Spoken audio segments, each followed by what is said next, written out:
Welcome to the Rubber Chicken Report podcast. We cover everything from clowning and magic to balloon twisting and the business behind the fun. Subscribe and check us out on YouTube at the Rubber Chicken Report. Let's jump in. You're here because you want to unlock a new skill, right? Mm-hmm. You want to grasp the fundamentals confidently without getting totally lost. Yeah, drowning in information isn't helpful. Exactly. So think of this as your streamlined entry point. Today, we're diving into the world of juggling. That's right. And for this deep dive, we've pulled together quite a range of resources. We've looked at stuff like Dave Finnegan's The Joy of Juggling, quite beginner-focused, that one. Mm-hmm. And then online hubs like Juggler's Guide, Renegade Juggling for all the equipment. Like the gear. And YouTube tutorials too, Dubé Juggling, Taylor Tries website as well, plus even a list of juggling clubs across the U.S. Okay, quite a mix then. So the mission here really is to give you a solid, kind of no-nonsense understanding of juggling. Starting from scratch. Yeah, absolutely. Yeah. Starting with the very basics, like what do you even pick up first? How do you hold it? And then moving through to, the different tools, the props. And where you can go next if it sparks your interest. Exactly, if you catch the juggling bug. So let's kick things off. Getting started. Why scarves? People always seem to start with scarves. Well, Kyle Peterson from Dubé Juggling really nails the main reason. It's about time. Time. Yes, scarves they float down slowly.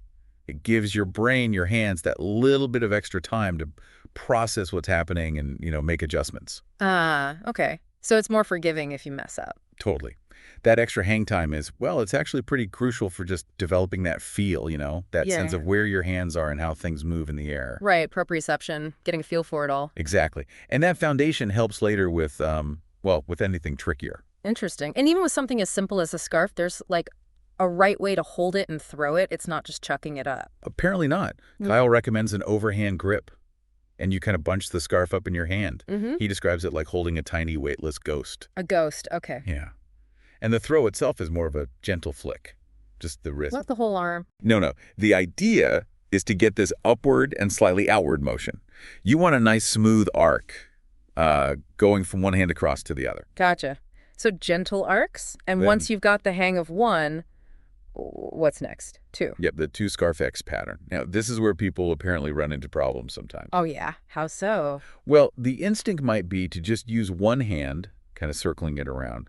But Kyle really stresses using both hands actively. Okay. You're aiming for an X shape in the air, and the throws are staggered. It's not throwing both at once. Right. So it's like a throw from the right, then throw from the left. Exactly. A throw, catch rhythm, not whoosh both together. That makes sense. That asynchronous thing, doing different stuff with each hand at slightly different times, that seems pretty fundamental for juggling. Yeah, it really is. And for lots of other skills too, actually. Okay, so that staggered timing, the interplay. How do you bring the third scarf in? Where does that one go?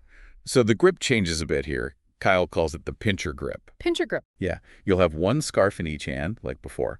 But then, in one hand, the one you start with, you use a finger to gently pinch that third scarf. Okay, so you can release them one by one. Precisely. If you just try and scrunch all three together, they'll probably all fly out at once. No pattern there. Right. Isolating the throws. That makes sense. It's all about controlling each object individually. Okay. And is there a typical starting sequence for 3 scarves? Like a pattern to aim for? Kyle suggests a simple color sequence to start, maybe yellow, then pink, then blue. You throw the one you're pinching first, say yellow, then the pink from the other hand, then the blue. And then catch the yellow, throw the next one. Yep, and the cascade pattern begins.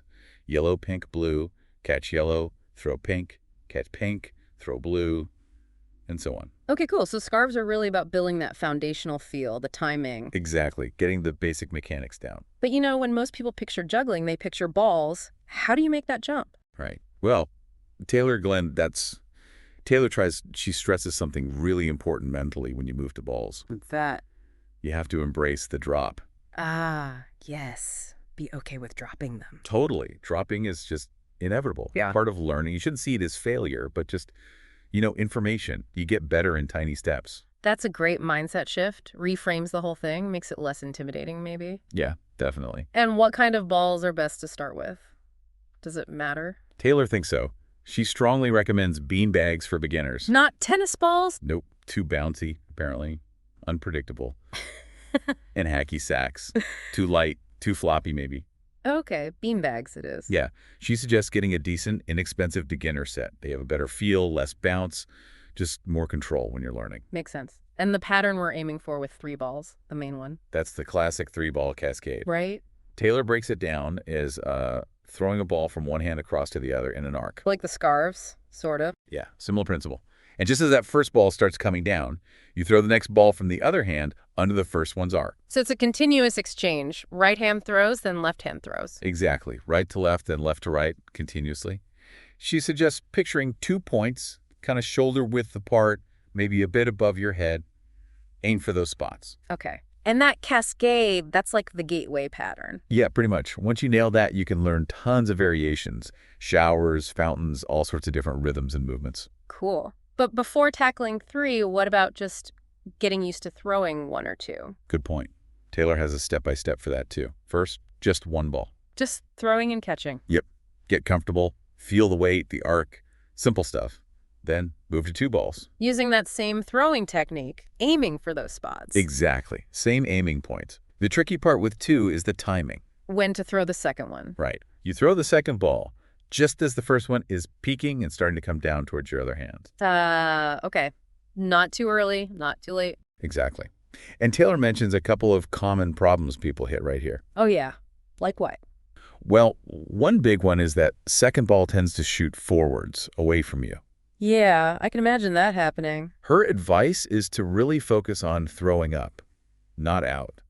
She even suggests trying it with your non-dominant hand sometimes, just to break bad habits. Interesting trick. What's the other common problem? Throwing too fast, just rushing it. There needs to be a clear rhythm, like a beat. Give that first ball time to travel before you launch the second one. Right, that rhythm seems super important again. Okay, so 1 ball, then 2 balls, focusing on timing and upward throws, and then the big leap, adding the 3rd ball. Yep. So usually you start with 2 balls in your dominant hand, 1 in the other. Okay. Then the sequence kicks off. Throw 1 from the dominant hand, then 1 from the non-dominant hand. Right. Then the second one from the dominant hand. Right. Or, reverse if you're left-handed. Throw. Yeah.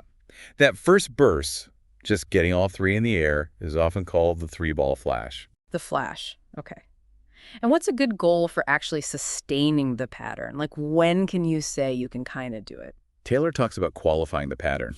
Her benchmark is 6 consecutive catches. 6 catches. Okay, that sounds achievable as a first goal. It's a great target, yeah. But people must run into frustrations trying to get those 6 catches right. What else goes wrong? Oh, definitely. One thing is just trouble getting the next ball out of your hands smoothly, like your fingers freeze up. Yeah, timing again. Totally. Taylor's fix is interesting. Practice just the throws without catching. Just throw all 3 up. Yeah. Focus only on the rhythm and the height of the throws. Then slowly add the catches back in. Catch the first one only and catch the first 2, then try for all 3. Breaking it down into smaller pieces. No. Smart. Exactly. Isolating the different parts of the skill. What about when the pattern just goes wild? Balls flying everywhere, you're chasing them around the room? Ah, yes, the chaos pattern. That usually means inconsistent throws.